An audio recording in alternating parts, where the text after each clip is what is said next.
54 kilometre per hour সমান কত MS inverse 1? তো 54 কিলোমিটার পার আওয়ার, এটাকে যদি আমরা ভেঙে লিখি তাহলে এভাবে লেখা যায় 54 কিলোমিটার আর নিচে আছে 1 আওয়ার, তাই তো 54 কিলোমিটার নিচে আছে 1 আওয়ার। এমএস ইনভার্স 1 এ পরিণত করতে হবে। এমএস ইনভার্স 1 হচ্ছে এসআই একক, তো উপরে কিলোমিটার বসিয়ে দিই। আমরা কি জানি 1 কিলোমিটার সমান সমান 1000 মিটার, তাই 54 কে কত দ্বারা ভাগ গুণ করব? 1000 দ্বারা, তাহলে মিটার হয়ে যাবে। এখানে 1 কিলোমিটার আছে, তাহলে মিটার হয়ে গেল উপরের এক একটা। আর হচ্ছে 1 আওয়ার, 1 আওয়ার সমান সমান কি হয়? 60 মিনিট। 1 আওয়ার সমান সমান কি হয়? 60 মিনিট। কি হয়? 60 মিনিট। এখন 60 মিনিটটাকে আমাকে কি করতে হবে? সেকেন্ডে পরিণত করতে হবে।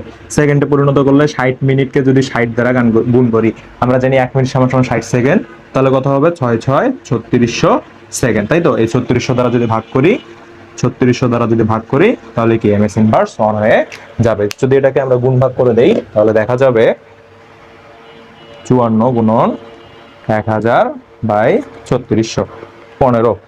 তাহলে 15, তাহলে কি আসতেছে? 15 উপরে কি ছিল? এম, আর নিচে কি ছিল? এস। এটাকে যদি এভাবে লিখি তাহলে এমএস ইনভার্স কত হবে?